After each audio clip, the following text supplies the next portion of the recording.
É grave ou não é grave o governador do Acre, Gladys Cameli, ter que sentar no banco dos réus aqui no STJ, Superior Tribunal de Justiça de Brasília? Era exatamente isso que estava marcado para esse dia 25, essa sexta-feira de outubro, aqui.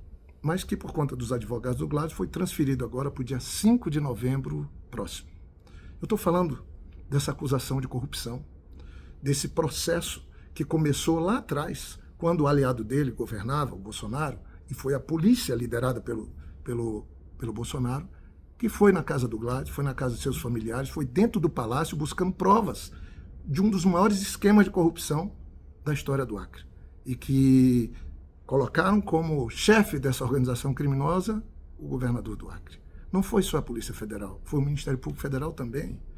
E depois do Ministério Público Federal, do Procurador-Geral, inclusive pedindo o afastamento do governador, veio a ministra Nancy Andrighi, que é a quem está conduzindo esse caso, ministra do STJ, uma das mulheres mais respeitadas do Brasil. E foi ela que marcou esse depoimento. É para ela que ele vai ter que se explicar. E muita gente resolveu calar nessa hora. Isso não é notícia? Isso não é um assunto importante? Gente, é uma coisa gravíssima. Isso tem a ver com a vida do Acre. O amor que nós temos por nossa terra, o respeito que nós devemos ter pelo nosso povo. Por isso que eu resolvi não me omitir nem calar. O Dom Moacir me ensinou, o nosso querido bispo, que um dos maiores pecados do mundo é você ficar indiferente ou omisso. E eu não vou ficar omisso nem indiferente. Por isso que eu queria a atenção de vocês, porque eu vou falar mais à frente. Em primeiro lugar, eu queria falar um pouco do próprio governador. Ele começou a história política dele junto com a gente. Aliás, naquela época, boa parte das pessoas que estão agora no poder pegaram carona no nosso projeto, que, graças a Deus, melhorou a vida do nosso povo e fez o Acre grande no Brasil todo. O Gladys se elegeu pedindo voto para Dilma, pedindo voto para mim, fazendo nossas campanhas. Depois, nos abandonou e inventou aquela frase que o Acre tinha muito dinheiro, o que faltava era gestão. E essa história dele, gravíssima, começou quando ele foi virar gestor. E o maior esquema de corrupção, segundo a Polícia Federal, segundo o Ministério Público Federal, foi organizado por ele, com essas empresas que trouxeram de Manaus, de outros lugares. E é isso que está no processo. A Polícia Federal recolheu os 5 carros do Gladys. Um Jaguar, que o povo do Acre não sabe nem, mas é um dos carros mais caros do mundo. Uma Land Rover que ele desfilava dirigindo, mais o carro da ex-esposa dele, uma BMW e outros 2 carros. Faz quase 3 anos e ele não foi lá, era só apresentar os boletos e pegava os carros de volta. 5. Mas a polícia disse que foram comprados com dinheiro público. O negócio de um apartamento, o negócio de uma casa. E, sinceramente, gente, essas últimas 3 eleições certamente foram alimentadas por dinheiro dessa dita corrupção. Certamente. Mas isso quem vai decidir é a justiça. Eu só queria que vocês entendessem que a gente que sofreu tanto, eu fui governador 2 vezes, graças a vocês. Popularidade lá em cima.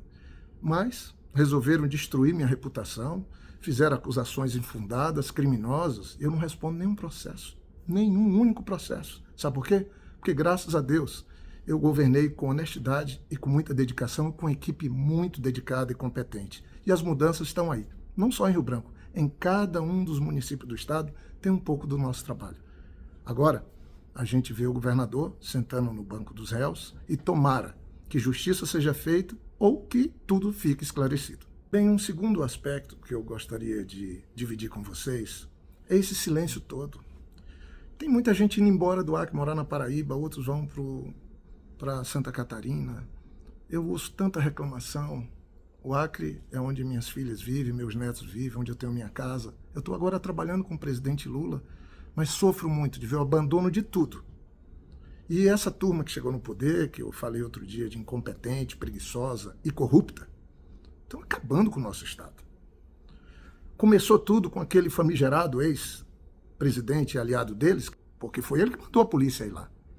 E encontrou um esquema que o Ministério Público Federal e a própria ministra do STJ, Nancy Andrighi, diz que é uma organização criminosa liderada pelo governador.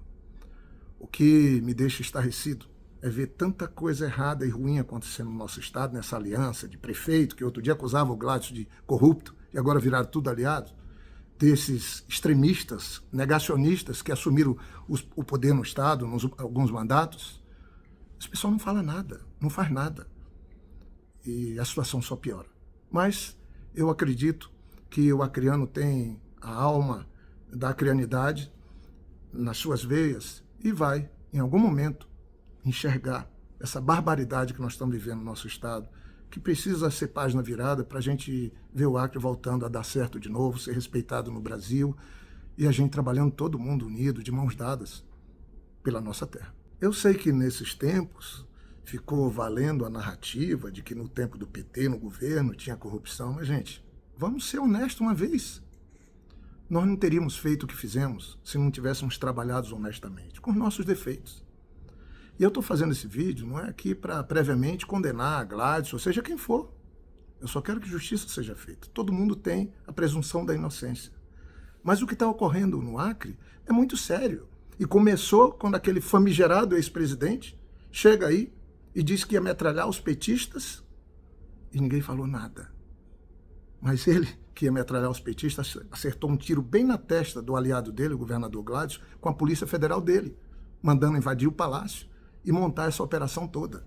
Então, parece que é uma coisa insuspeita, pelo menos para essa turma extremista que tomou o poder no Brasil e nos últimos anos ficaram com todo o poder no Acre e no Brasil. E olha o que é que o Acre viveu. Um atraso, muita dificuldade, falta de investimentos e a vida do povo piorou muito. E o Acre deixou de ter protagonismo fora e passa a viver agora de novo o momento da vergonha.